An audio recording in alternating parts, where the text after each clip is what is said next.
대학교를 다닐 때 처음으로 인턴 나갔던 회사에서 남편을 처음 만났습니다. 키도 크고 잘생기고 누구에게나 친절한 남편은 인기가 참 많았습니다. 회사에 있던 싱글 여자들이 모두 다 남편을 좋아할 정도였습니다.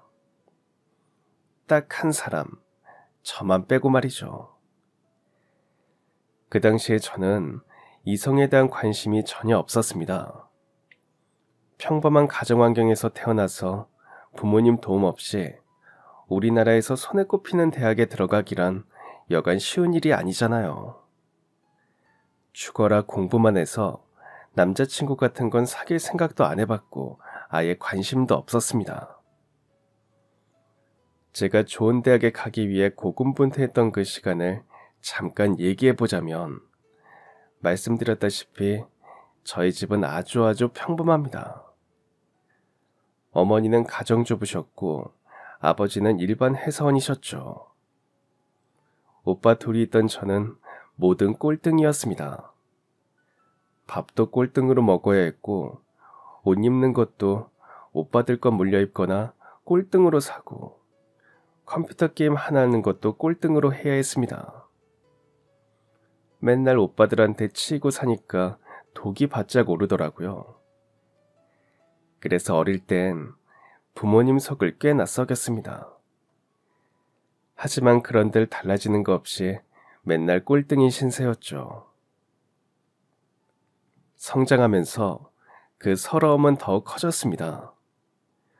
오빠들은 학원에 갔는데 저는 초등학생 때 피아노 학원 다녔던 게 전부였습니다. 그것도 둘째 오빠 영어학원 가야 한다고 해서 2년도 못 다녔습니다. 중학생이 되어서 학원에 다니고 싶었는데 부모님은 오빠들 때문에 안 된다고 하셨죠. 아버지는 애초에 저한테 기대도 안 하셨습니다. 여자는 시집이나 잘 가는 게 전부라고 하시는 고지식한 분이셨거든요. 아버지의 그 말씀이 저를 더 자극시켰던 것 같습니다. 그때부터 공부를 미친 듯이 하기 시작했죠.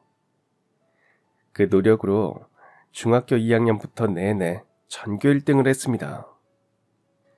이만큼 공부할 줄 아니까 학원 보내달라고 했더니 혼자서 잘하니까 학원 안 가도 되겠다고 하시더라고요. 큰오빠 대학 등록금 때문에 학원에 못 보내주시는 걸 뻔히 알았는데도 말이죠. 그래서 고등학교 1학년 때부터 주말에 아르바이트를 했습니다. 아르바이트에서 번 돈으로 학원을 다녔거든요. 그마저도 돈이 부족해서 1학기는 다니고 2학기는 못 다니고 방학 때 잠깐 특강 듣고 이걸 반복했습니다. 그렇게 해서 대학까지 갈 수 있었던 거죠. 이렇듯 그저 공부밖에 모르고 살았는데 남자 만날 틈이 어디 있었겠어요. 대학에 가서도 남들 미팅할 때 저는 아르바이트하고 성적 때문에 공부하고 그랬는걸요. 저는 완전 요즘 말로 모태솔로였습니다. 그래서 친절하고 훤칠한 남편을 보고도 아무 생각이 안 들었습니다. 그저 인턴 생활을 잘 해야겠다는 생각만 머릿속에 가득할 뿐이었죠. 하지만 남편에게는 이 모태솔로의 마음까지 움직일 만한 매력이 있었나 봅니다. 분명 전혀 관심 없는 사람이었는데 어느 순간부터 제 눈에 들어오기 시작했거든요. 특히 낯선 사람에게도 친절한 행동들이 되게 멋져 보였습니다. 낯선 이를 배려하고 존중하는 태도에서 이 사람 참 괜찮구나 생각하게 되었습니다.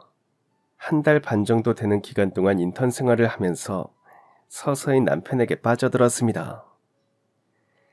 그땐 남편이 진짜 제 남편이 될 줄도 모르고 말이죠. 여유 있는 말투와 행동들이 더 매력적으로 보였던 것 같습니다. 매사에 아둥바둥 사는 저와는 달랐죠. 호감이 생겼다고 해도 모태솔로인 제가 어찌할 도리는 없었습니다. 찰나의 만남으로 기억될 뿐이었습니다. 그렇게 아쉬운 만남을 뒤로하고 인턴 생활이 끝이 났고 저는 그 회사에 다시 가리라 다짐했습니다. 제가 공부한 노력들을 설명해서 아시겠지만 제가 진짜 독하거든요. 원하는 건 꼭 이루는 성격입니다. 인턴했던 그 회사에 들어가기 위해 정말 노력했습니다. 회사가 좋았던 것도 있었지만 남편을 또 보고 싶어서 노력한 게 더 컸습니다. 좋아한다는 마음 하나로 참 의지를 활활 태웠었네요. 그래도 그렇게 노력한 보람이 있었던 건지 저는 다시 남편이 있는 회사에 갈 수 있었습니다. 이번엔 인턴이 아니라 정식으로 채용이 되어서 말이죠. 뭐 그런들 이 남자랑 사귀기라도 할 수 있겠냐마는 일단 같은 회사에 있다는 것만으로도 되었다 생각했습니다. 그런데 정신 차려보니 결혼까지 약속하게 되었지 뭐예요. 별별 일이 다 있었습니다. 회사 차 운전하다가 사고 난 적도 있었고 힘든 줄도 모르고 같이 야근도 하고 사고 칠 뻔한 거 수습하려고 둘이 발바닥에 불이 나도록 뛰어다닌 적도 있었습니다. 참 다사다난했는데 그 모든 순간이 좋았습니다. 좋아하는 사람과 함께였으니까요. 이게 무슨 기적인지 저희는 서로 마음이 통했고 예쁜 만남을 이어가며 결혼을 약속하게 되었습니다. 연애할 때부터 대충 알고는 있었습니다. 경제적으로 여유가 있구나 싶더라고요. 뭐라고 해야 할까? 금전적으로 여유가 있는 사람들은 그 여유가 몸에서도 나오더라고요. 오빠들한테 뭘 또 뺏길까 불안하고 먼저 하려고 조급해하는 저와 다르게 매사에 남을 배려하고 느긋하고 여유 있었습니다.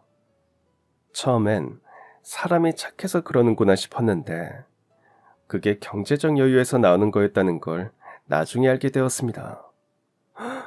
이 식당 너무 비싼 거 아니에요?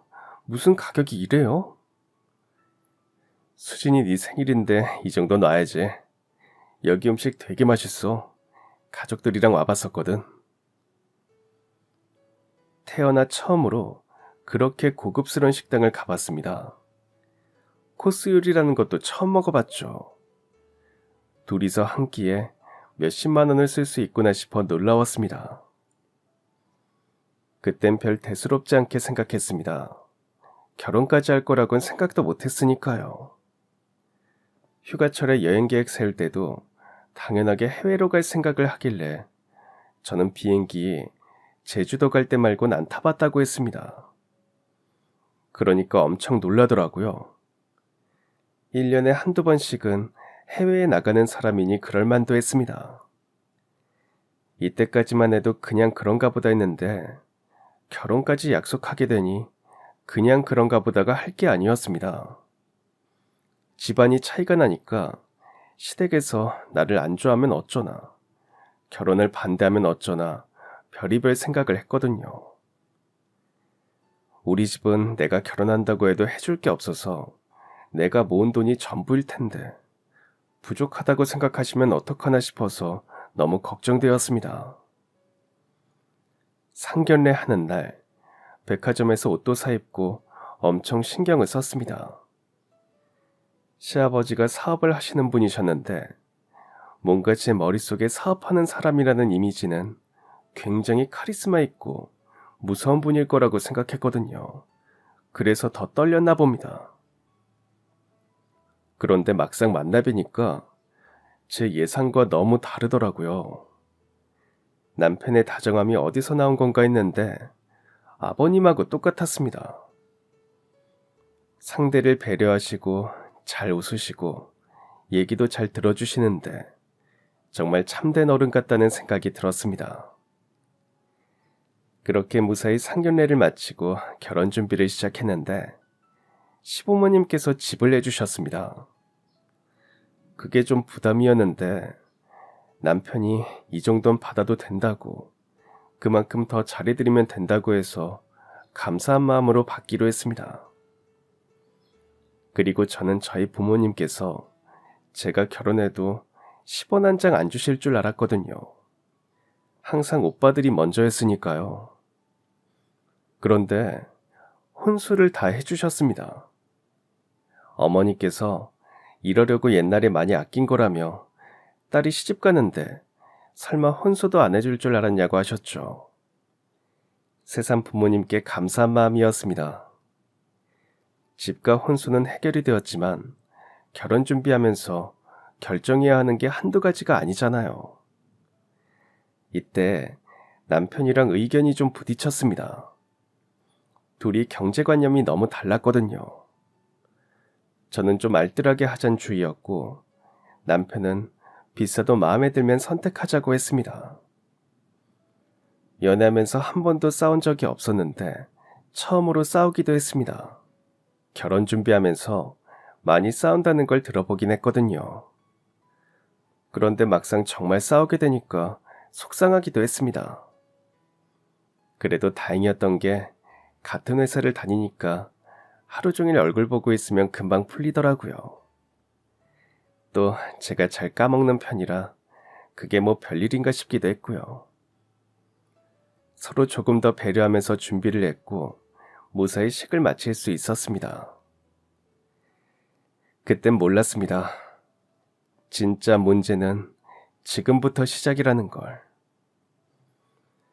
서로 다른 경제관념은 결혼 후부터 본격적으로 문제를 일으켰습니다. 정말 다른 건 다 괜찮았거든요. 식습관도 잘 맞고 가치관도 비슷하고 성격도 비슷했는데 경제관념 하나 다른 게 그렇게 클 줄 몰랐습니다. 그렇다고 저희가 무슨 투자를 크게 하거나 주식을 본격적으로 하거나 그렇지 않았거든요. 그런데도 사소한 것에서부터 그 차이가 부딪혔습니다. 예를 들면 저녁밥을 먹을 때도 그랬습니다.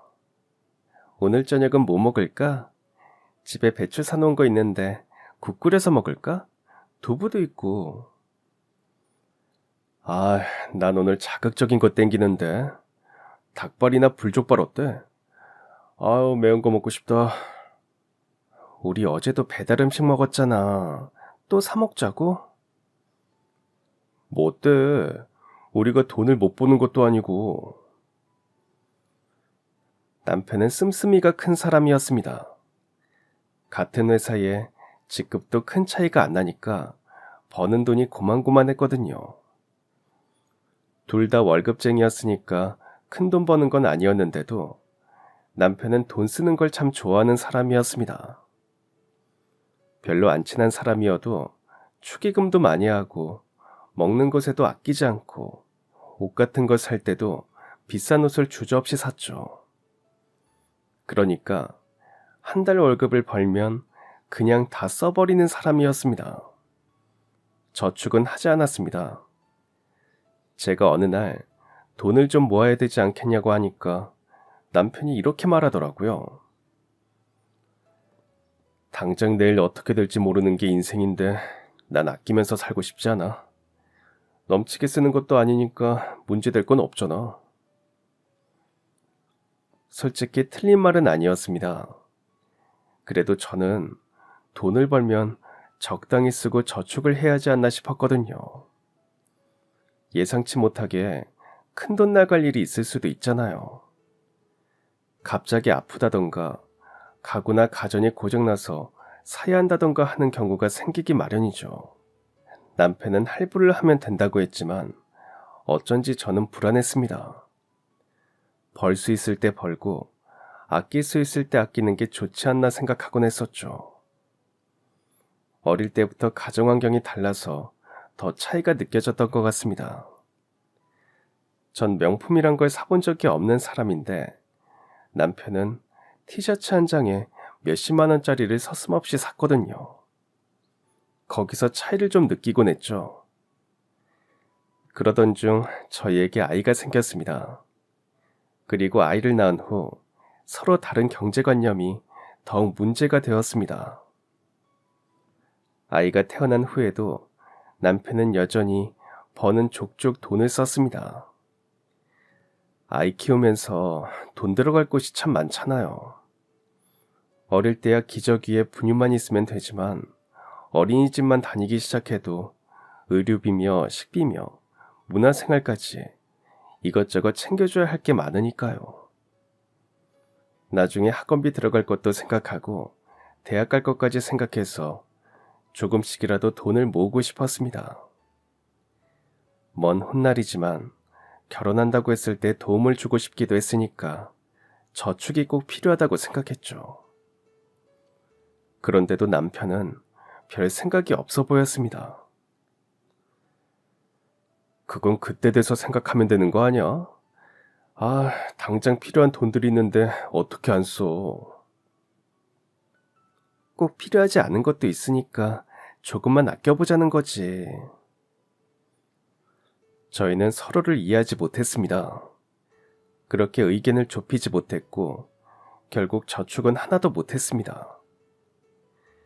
그러다 아이가 유치원에 가면서 제가 복직을 하게 되었고 그때부터는 제가 조금씩 저축을 했습니다.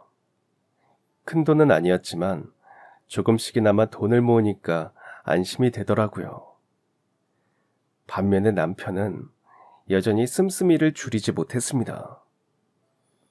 아이가 좀 커서 놀러 다니는 게 자유로워지니까 해외여행도 1년에 2번씩 가고 주말마다 놀이동산이며 캠핑이며 열심히 놀러 다녔습니다. 제가 조금이라도 모은이 되었다 생각했었죠. 그러던 중 결국 일이 터지고야 말았습니다. 저희 아들이 초등학교 2학년 때였습니다. 저랑 남편은 그때 일하고 있었고 저희 친정어머니께서 아들을 봐주고 계셨습니다. 제가 복직한 후로는 줄곧 친정어머니 도움을 받았습니다. 가까이에 살고 있었거든요. 시댁도 가까워서 시어머니께서도 종종 아이를 봐주시곤 하셨죠. 어릴 땐 자주 봐주시다가 초등학생이 되면서부터 아이가 거의 혼자 돌아다녔습니다. 요즘만큼 세상이 흉흉할 때도 아니었고 아들이라 더 안심이 되기도 했습니다. 또 학교랑 학원이 다 근처였거든요. 오후에 학원차 내리는 거 저희 어머니께서 데리고 집에 들어가서 저녁밥 챙겨주시면 저희가 퇴근해서 집에 갔으니 아이가 혼자 있는 시간도 많지 않았습니다. 그러던 어느 날이었습니다. 친정어머니가 전화를 하시더라고요. 엄마 무슨 일이세요? 지금 승현이 학원 끝날 시간 아닌가? 큰일 났어, 수진아. 안 그래도 지금 학원 버스 내려서 잠깐 놀이터 왔는데 승현이가 놀다가 다쳤어. 아이고 이걸 어쩌니. 지금 구급차에 타서 응급실 가는 길이야. 갑자기 누가 뒤통수를 한 대 때린 기분이었습니다. 갑자기 아이가 다쳤다니.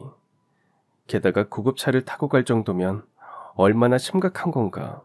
손발이 달달 떨릴 지경이었습니다. 저는 전화를 끊고 곧장 병원으로 달려갔습니다. 남편도 함께 달려갔죠. 병원에 가니까 친정어머니는 얼굴이 새하얗게 질려 있으시고 아이는 소리를 지르고 있었습니다. 그 주변엔 의사 선생님들과 간호사분들이 여럿 있었고요. 눈물이 핑 돌고 다리에 힘이 풀렸습니다. 이게 대체 무슨 일인가 싶었습니다. 나중에 얘기를 들어보니까 아들이 미끄럼틀 위에 서 있다가 바닥으로 떨어졌다고 하더라고요. 그 바람에 팔이 부러졌는데 그 정도가 상당했습니다. 뼈가 튀어나올 정도였거든요. 정말 누구 아들인지 심장이 철렁했습니다. 아들은 입원을 길게 해야 했고 우선은 제가 휴가를 내기로 했습니다. 확실히 어려서 그런가 아들은 회복이 빨랐습니다. 며칠 지나니까 병원에 있는 게 지겨운지 언제 태어나냐고 하더라고요. 대답 대신 꿀밤을 한 대 먹여줬습니다. 그래도 괜찮아 보여서 다행이야. 퇴원도 금방 할 수 있대. 보험사에 제출해야 하는 서류들 뭐가 있지? 여보가 담당자분한테 전화해서 여쭤봐봐. 영수증이랑 세부 내역서 정도면 되려나? 보험? 무슨 보험? 무슨 보험이라니. 승현이 보험 말하는 거지. 그러니까 갑자기 남편 표정이 아차 싶은 표정이더라고요. 저희 아들 막 태어났을 때 보험을 들었었거든요. 남편이 가입했고 보험료도 남편이 내고 있었습니다. 그런데 남편의 당황한 표정을 보니까 뭔가 불안하더라고요. 설마 보험 깬 건 아니지? 당신한테 말한다는 걸 깜빡했다. 매달 보험비 나가는데 승현이가 아픈 적이 한 번도 없었잖아. 너무 어릴 때부터 이 보험이 있을 필요가 있나 싶어서 해제했지. 세상에 아들 보험을 해제하는 부모가 어디 있나요? 남편 얘기를 듣는데 너무 황당하더라고요. 이때 정말 크게 싸웠습니다. 연애 시작부터 그때까지 그렇게 심하게 싸운 적은 없었거든요. 둘 다 그때 감정이 폭발한 것 같았습니다. 서로 다른 점을 참으면서 살았는데 그 사건으로 인해 터져버린 거죠. 그런데 사람이 참 미련한 게 싸움이 일어났으면 그 문제에 대해서만 얘기를 해야 하잖아요. 그런데 저희 둘 다 덜 성숙해졌었는지 자꾸 과거 일을 들췄습니다. 이때 돈을 모았으면 이렇게 되지 않았겠냐부터 시작해서 서로 밑바닥까지 보게 되었던 큰 싸움이었습니다. 싸움은 진흙탕 같았습니다. 맑게 고여있는 줄 알았던 물이 싸우면 싸울수록 바닥에 있던 흙들로 더럽혀졌습니다. 대화를 할수록 오해가 쌓였고 서로 마음속에 고여있는 흙탕물은 점점 더럽혀질 뿐이었습니다. 어찌 보면 사소할 수 있는 싸움에서 점점 확대되었고 결국 저희는 서로 맞지 않는다는 결론을 내렸습니다.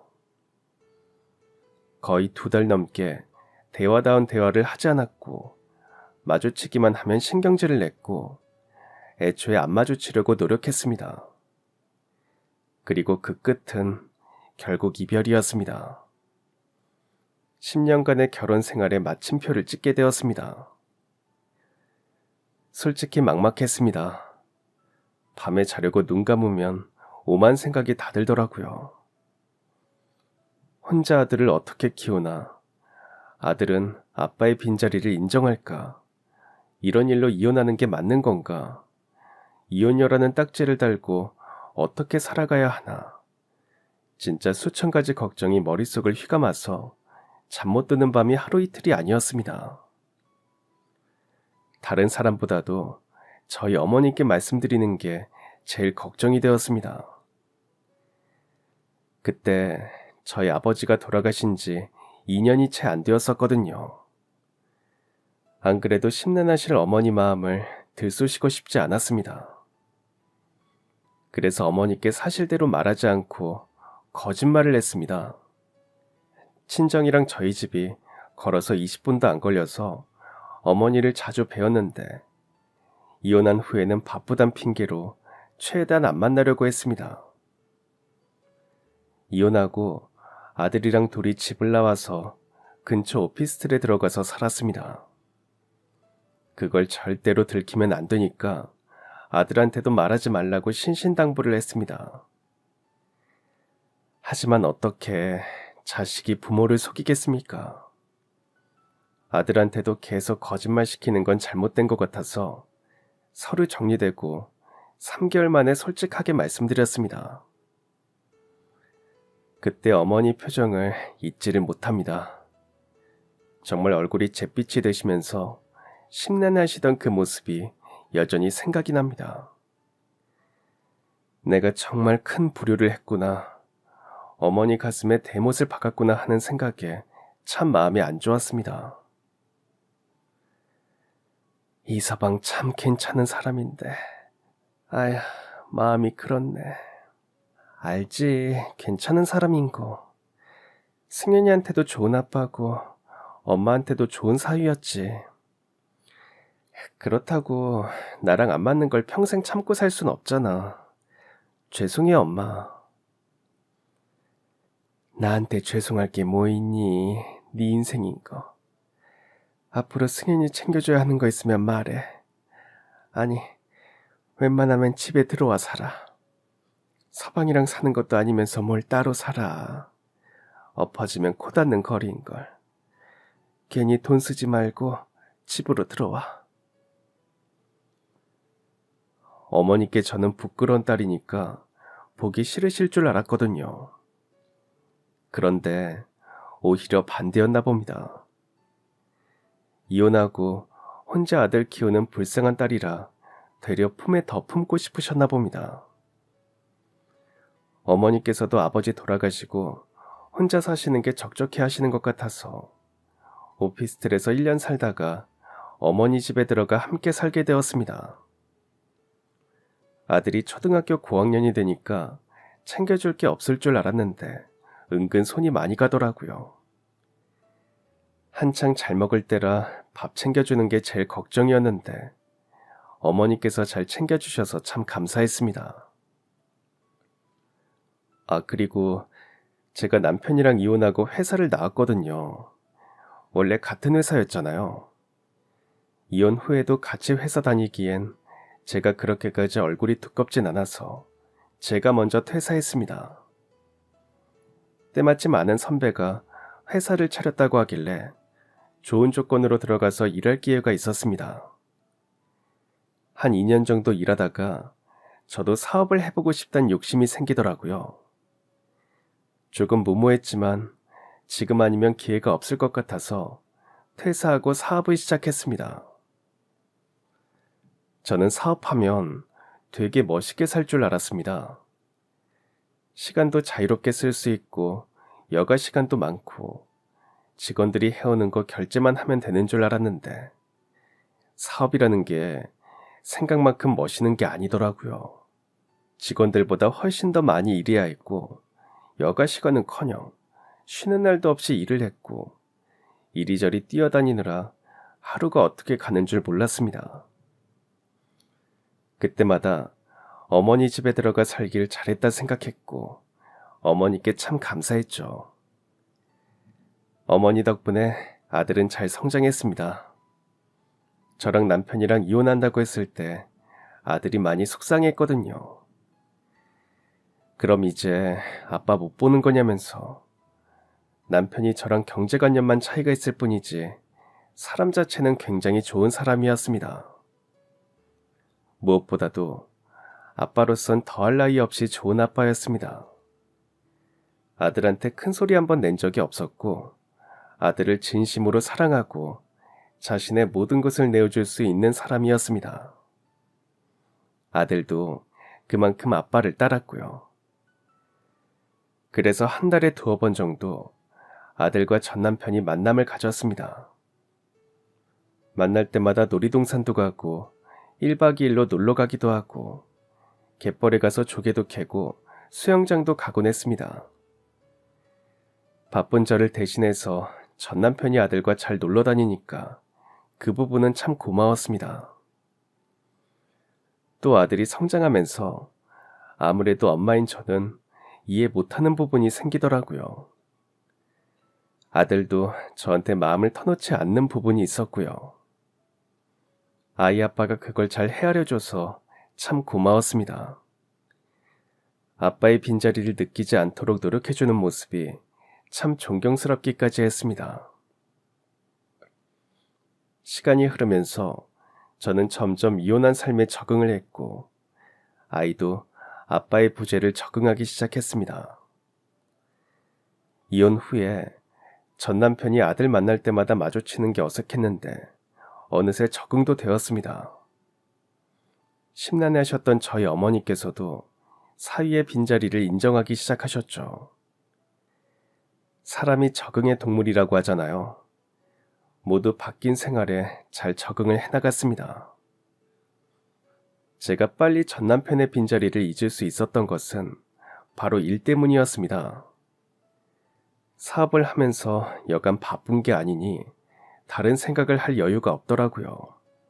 반신반의하면서 시작했던 사업이 생각보다 너무 빠르게 성장을 했고 그에 따른 다양한 시행착오에 익숙해지기까지 정신없는 메일을 보냈습니다.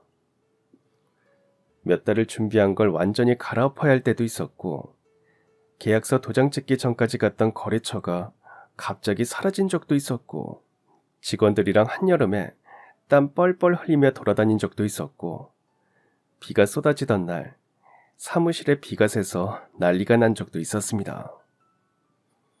잘 나간다 싶으면 한 번씩 큰일이 터지는 게 사업이더라고요.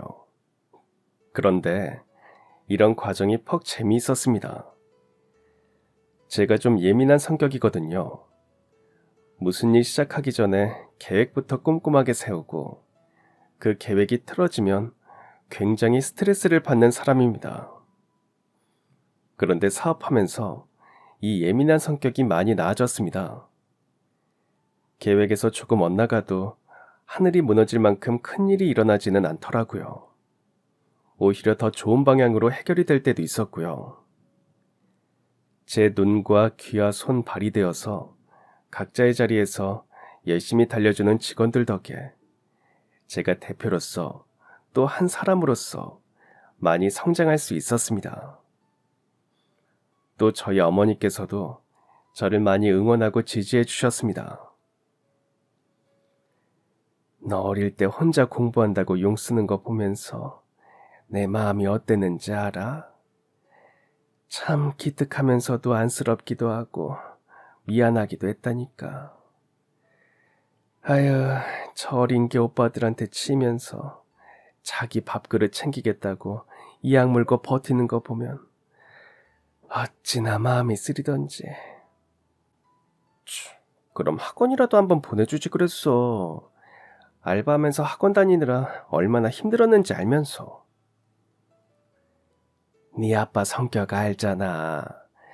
여자가 무슨 공부냐고 했던 사람인데 엄마가 어떻게 이겨.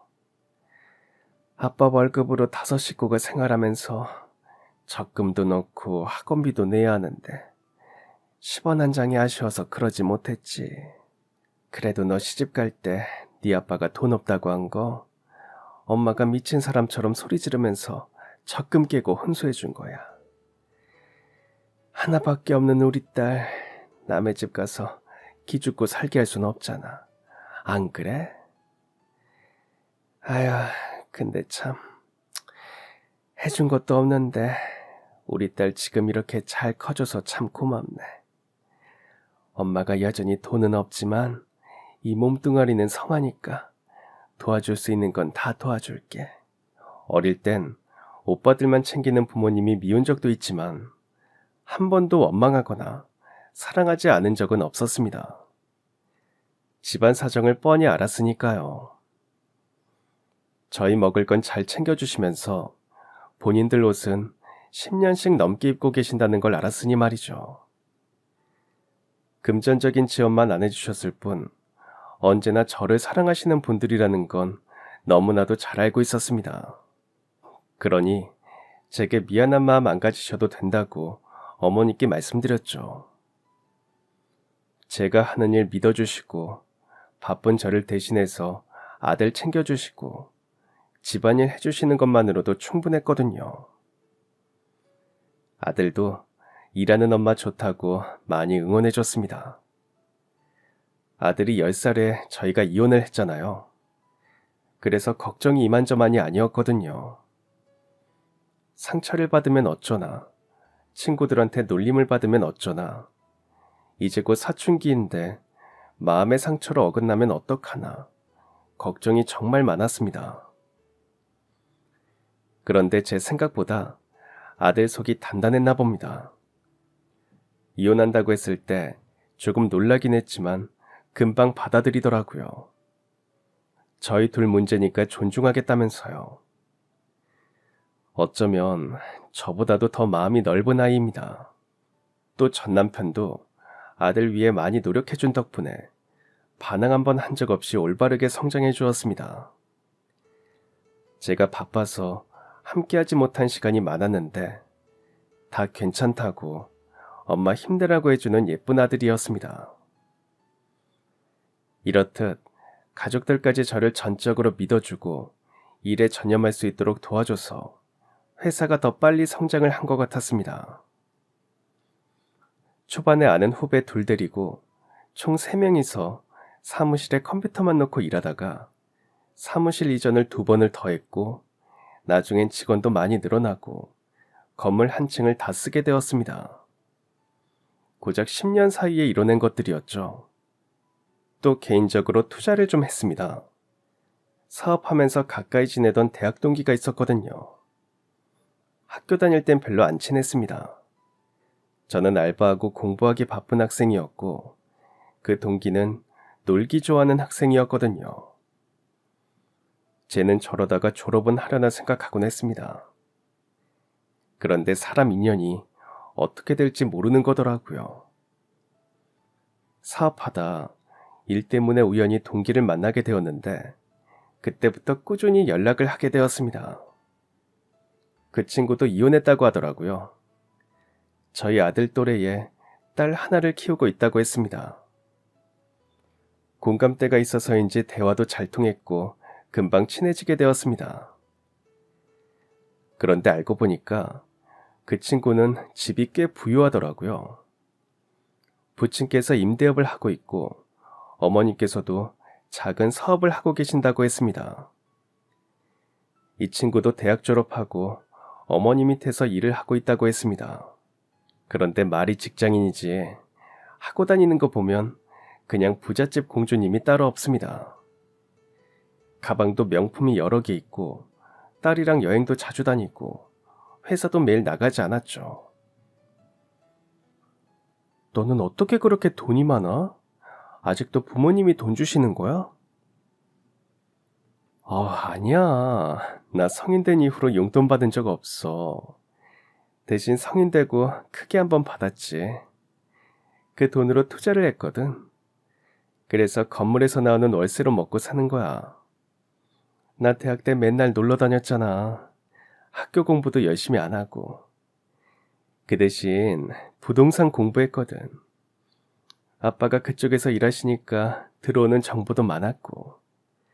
그래서 부모님께서 주신 돈으로 투자했는데 그게 운 좋게 좀 잘 됐어.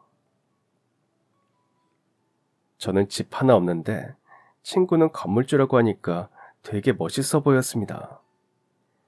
제가 관심을 보이니까 친구가 모아둔 돈이 있으면 투자해보라고 추천하더라고요.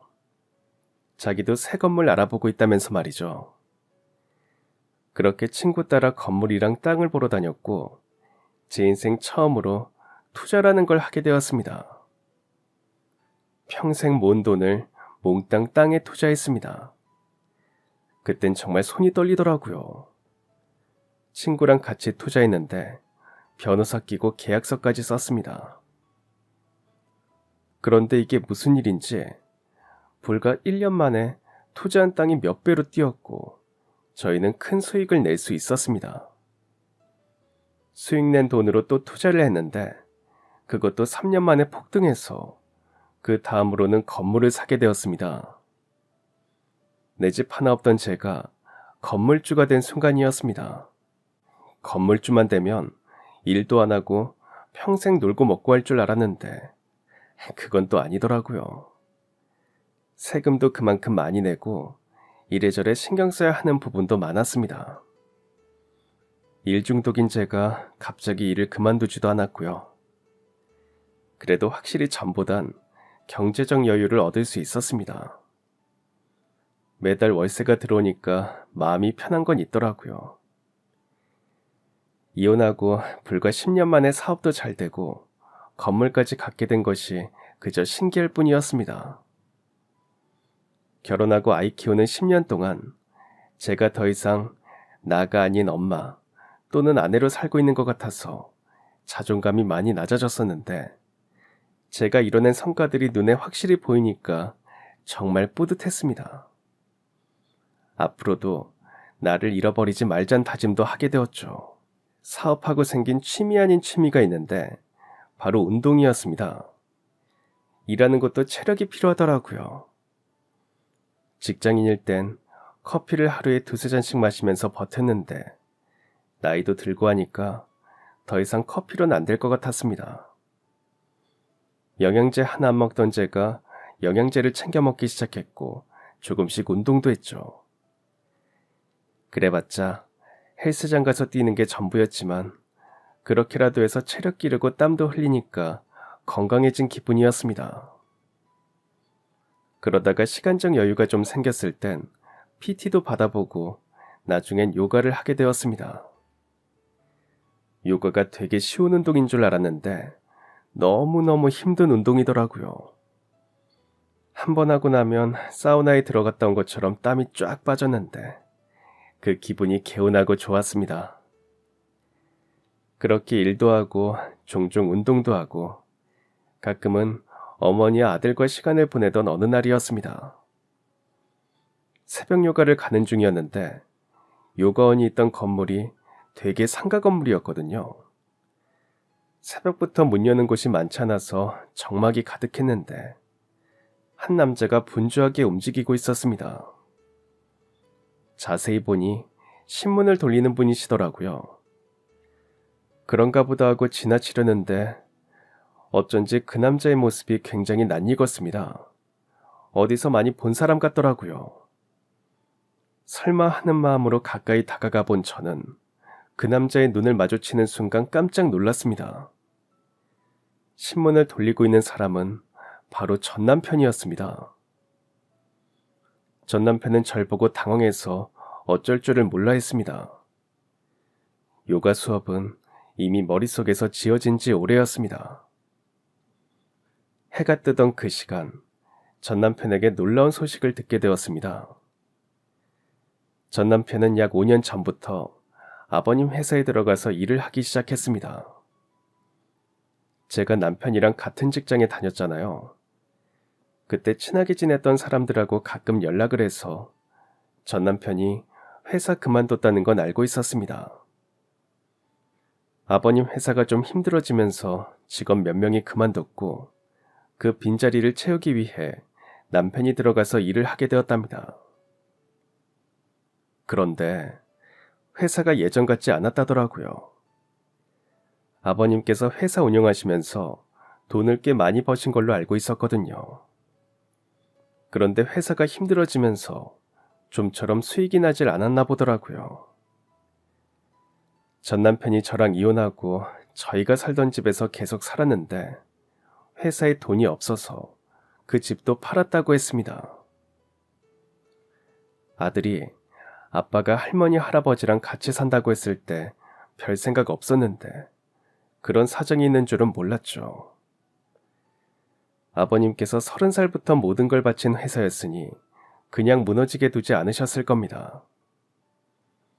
남편 집도 팔고 아버님 차도 팔고 결국엔 아버님이랑 어머님께서 사시던 집까지 팔았다고 하더라고요. 전 남편도 같이 어떻게든 회사를 다시 살려보려 했었지만 회사가 망하는 건 정말 한순간이었답니다. 회사는 완전히 문을 닫게 되었고 남아있는 건 빚뿐이라고 하더군요.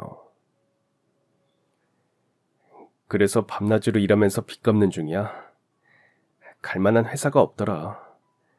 나이 때문인가 경력 때문인가 받아주는 곳이 없네. 승현이한텐 얘기하지 마. 그동안 열심히 속였단 말이야. 아빠 이렇게 사는 줄 알면 아마 부끄러워할 거야. 승현이도 이제 대학생이고 이런 걸로 아빠 부끄러워할 일 아니야. 알았어. 어쨌든 얘기 안 할게. 아들이랑 남편이 주기적으로 만나니까 저도 가끔 얼굴을 봤거든요. 헤어진 마당에 또 얼굴 붉힐 필요는 없으니까 만나면 그냥 가볍게 대화도 나누곤 했습니다. 주로 아들에 관련된 이야기였죠. 그래서 전혀 모르고 있었습니다. 그런 사정이 있는 줄은. 씁쓸하게 웃는 전 남편 얼굴 보니까 기분이 썩 좋진 않더라고요.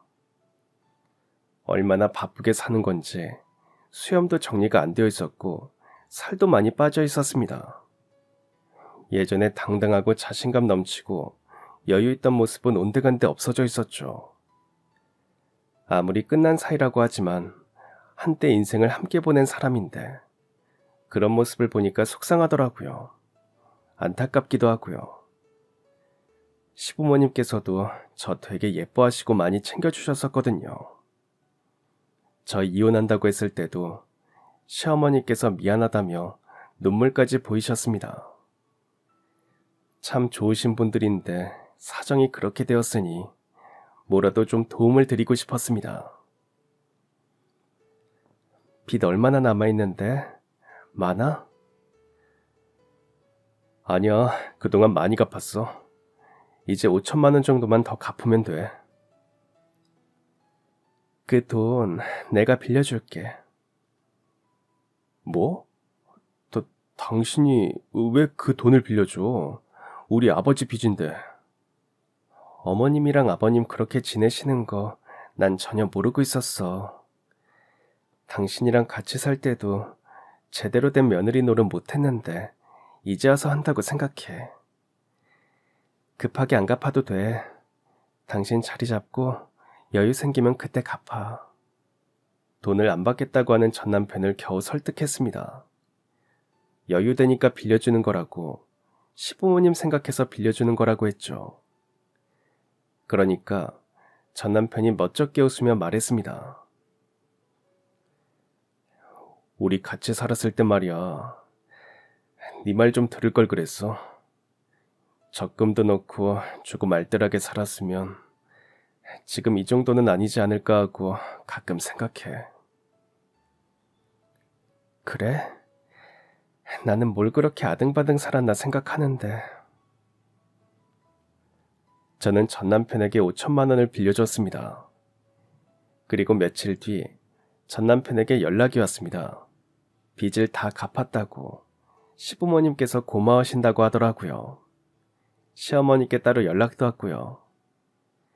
전 남편에게 다시 회사 안 들어가냐고 물어보니까 이런저런 아르바이트 하며 지내는 게 의외로 재밌다고 했습니다. 배우는 것도 많다고 하더군요. 당분간은 이대로 지내고 싶다고 했죠. 혹시 또 도움이 필요하면 언제든 말하라고 했습니다. 그 정도 정은 남아있는 사이니까요. 그 이후 남편은 매달 200만 원씩 제게 보냈습니다. 그렇게 한 3달쯤 흐른 어느 날이었습니다. 전날 늦게까지 야근하고 또 아침부터 나가려고 준비를 하는데 어머니께서 방에서 신문을 보고 계시더라고요. 그러고 보니 언제부터인가 집에서 신문이 종종 보였습니다. 집에 있던 신문인가 보다 하고 별로 대수롭지 않게 생각했는데 어머니께서 보고 계시는 거 보니까 최근 신문이더라고요. 엄마, 요즘 신문 구독해서 보세요? 아? 무슨 소리야? 네가 신청해 준 거 아니었어? 네? 제가요? 아닌데? 석 달쯤 되었나? 신문이 오길래 네가 해준 줄 알았지. 너도 알잖아. 너희 아빠가 신문 참 좋아했던 거. 아침에 신문 안 오면 큰일 나는 것처럼 굴었던 사람인데. 오랜만에 신문 보니 아빠 생각도 나더라고. 그래서 네가 해준 줄 알았지. 혹시나 하고 전 남편에게 연락을 해보니까 역시나 전 남편이 신문을 넣어준 거였습니다. 아버지 안 계시니까 어머니께서 적적하실까봐 그냥 드리는 거라고 하더라고요. 돈 빌려준 이자 대신이라고 생각하라는 농담도 했습니다. 신경 써준 모습에 참 고마웠습니다. 그 후로도 전 남편은 계속해서 신문 배달을 했습니다. 빚도 다 갚았으니 이제 그만해도 되지 않냐고 하니까 일찍 일어날 명분이 있어서 좋다고 하더라고요. 덩달아 운동도 된다면서 계속 신문 배달을 했습니다. 경제관념이 저와 달랐을 뿐이지 참 성실한 사람이었거든요. 여전히 성실하게 사는구나 생각이 되어 왜인지 모르게 기특하다는 생각도 들었습니다. 그러다가 전 남편이 저희 집에 신문을 넣어준 지 꼬박 3년이 지난 날이었습니다. 제가 그때 일이 너무 바빠서 집에도 잘 못 들어갔습니다. 정말 눈 떠서 눈 감을 때까지 일 생각만 하던 때였습니다.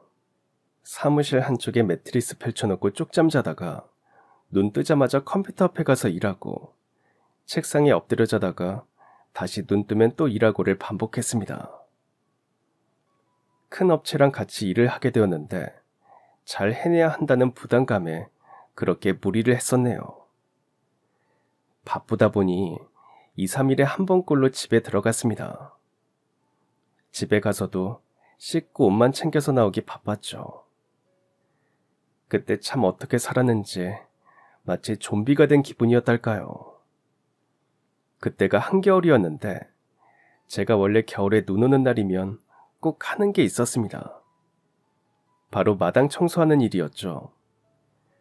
제가 살던 집이 주택이었는데 작은 마당이 있었거든요. 그런데 겨울에 눈이 오거나 비가 오면 그 작은 마당이 되게 미끄럽습니다. 저도 어릴 때 몇 번 넘어졌거든요. 저희 친오빠는 겨울에 비 오는 날 마당에서 까불다가 넘어져서 턱 꼬맨 적도 있습니다. 그래서 항상 겨울에 마당 정리하면서 야자 매트를 깔아뒀습니다.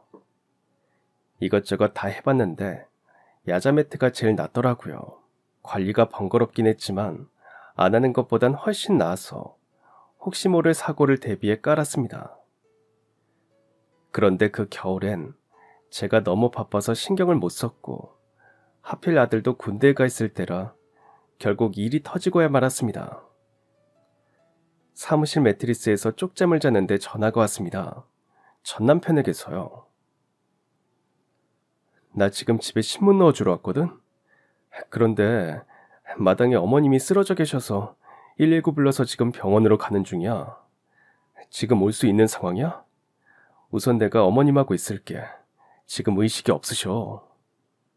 심장이 철렁했습니다. 잠이 확 달아나더라고요. 외투도 안 걸치고 곧바로 나가서 병원으로 이동했습니다. 어머니는 곧장 수술에 들어가셨습니다. 그날 새벽에 하필 비가 와서 마당이 꽁꽁 얼어 있었는데 어머니께서 마당에 나오셨다가 미끄러져서 머리를 다치신 거였습니다. 넘어지시면서 머리를 심하게 바닥에 부딪히셨는지 뇌출혈이 왔고 더 늦었으면 위험했을 뻔했다고 하더라고요. 수술이 잘 되었다는 의사 선생님 말씀을 듣고 나서야 안심이 되어서 눈물이 흘렀습니다. 그리고 그제서야 전 남편한테 고맙단 말을 전했습니다. 고마워 승현 아빠. 내가 요즘 일이 바빠서 엄마한테 통 신경을 못 썼네. 고맙긴. 당신 바쁠 때 나한테 말해. 내가 어머님 살필게. 당분간 입원도 하셔야 할 텐데 괜찮겠어? 나 연차 쓸 수 있는데 내가 있을까? 얘기를 하다가 알게 된 사실인데 전 남편이 아르바이트 하던 것들을 그만두고 회사를 다닌 지 1년이 넘었다는 겁니다. 그리고 신문 배달도 이제 안 한다고 하더라고요. 그럼 매일 저희 집으로 신문 배달은 어떻게 하냐니까 자기 집으로 신문을 받아서 매일 저희 집에 넣어주고 간다는 것이었습니다. 왜 그랬어? 그냥 신문 배달 그만뒀다고 하면 되잖아. 아니면 아예 우리 집으로 신문 배달을 시키던가 하면 되는 거 아니야?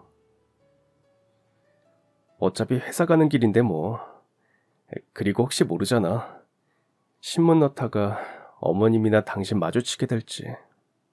솔직히 전 남편의 이런 행동과 말에 감동받지 않을 사람이 어디 있겠어요. 정말 고마웠습니다. 이후에도 남편은 회사 연차까지 쓰며 저희 어머니를 돌봐주었습니다. 연차 쓸 일이 없어서 남아돈다며 웃더라고요. 새삼 이렇게나 순수한 사람이었지, 이렇게 친절한 사람이었지 싶었습니다. 전 남편이 어머니를 발견해준 덕에 어머니는 고비를 넘길 수 있었고 평소에 건강관리를 잘하셔서 그런지 회복도 빠르셨습니다. 어머니 퇴원하실 때도 전 남편이 집에 데려다 주었습니다. 어머니께서 꼬리뼈도 다치셨거든요. 곰탕 먹어야 뼈 붙는다며 직접 탕까지 끓여주더라고요. 시어머니께 비법을 배웠다면서 말이죠. 그 이후에도 종종 집에 찾아와서 어머니 괜찮으신지 살폈습니다. 어째 어머니 본다는 핑계를 대면서 저를 보러 온 것 같기는 했지만요. 가슴 찰렁하는 일이 있고 2년이 지난 지금 어머니께서는 아주 건강하십니다. 군대 제대한 아들은 전보다 더 멋진 어른이 되어서 남은 학교 생활을 열심히 하고 있고요. 그리고 전 남편과 저는 가끔 데이트를 하는 사이가 되었습니다. 좀 느닷없죠? 그런데 사실 이혼한 후에도 전 남편이 저에 대한 마음이 남아있다는 것은 알고 있었거든요. 이혼할 때 숙려기간 마치고 서류 정리될 때 미련이 뚝뚝 떨어지는 눈으로 붙잡기도 했습니다. 이혼 후에도 종종 제게 연락도 하고 접점을 만들어 보려고 했지만 제가 칼같이 거절했거든요. 그런데 전 남편 신문 돌리는 거 보곤 연민이 생겨서 남자한테 모성애 느끼면 그건 답도 없다고들 하잖아요. 칼같이 굴었던 제가 틈을 보이니 전 남편이 전보다 더 적극적으로 제 근처를 빙빙 돌았습니다. 그러다 어머니가 다치셨던 때를 기점으로 이렇게 되어버렸네요. 무슨 고등학생들 연애하는 것처럼 엄청 풋풋합니다. 10년을 같이 살았던 전 남편인데도 요즘엔 되게 새롭게 느껴집니다. 생각해보면 그때 왜 그렇게 빡빡하게 굴고 싸웠나 싶습니다. 돈 좀 안 모은다고 큰일 나는 것도 아닌데 말이죠. 지금 제가 경제적으로 여유가 있어서 그런 걸까요? 마음에도 여유가 생긴 것 같습니다. 여유를 가지고 조금 멀리서 제 인생을 바라보니 중요한 게 뭔지 보이더라고요. 그 중요한 것들 중엔 분명 전 남편도 있기에 좀 더 마음을 열고 함께 해보기로 했습니다. 이러다가 또 마음이 틀어질지 아니면 다시 합칠진 잘 모르겠지만 지금은 그냥 참 좋네요. 내 인생에 이런 손해보는 없었고 다시 없을 것 같기도 하고요. 그리고 이혼하고 다른 남자 한 번도 안 만났거든요. 전 남편 만나기 전에도 제가 연애 경험이 전무했잖아요. 전 남편과 다시 안 살더라도 제 인생 첫사랑이자 끝사랑은 이 사람입니다. 이 좋은 사람과 함께 인생을 보내고 있는 지금이 참 만족스럽습니다. 부족한 제 자신을 사랑해주고 아껴주는 사람이 많은 인생이 바로 성공한 인생이 아닐까요? 그렇다면 제 곁에 과분한 사람이 넘치는 제 인생은 아주 성공한 인생인 것 같습니다. 모두 좋은 인연들과 멋진 삶을 사시기를 바라며 제 사연은 여기서 마무리하겠습니다. 감사합니다. 그럼 지금까지 사연 들어주셔서 감사합니다. 사연이 재밌으셨다면 구독과 좋아요 부탁드려요. 감사합니다. 안녕히 계세요.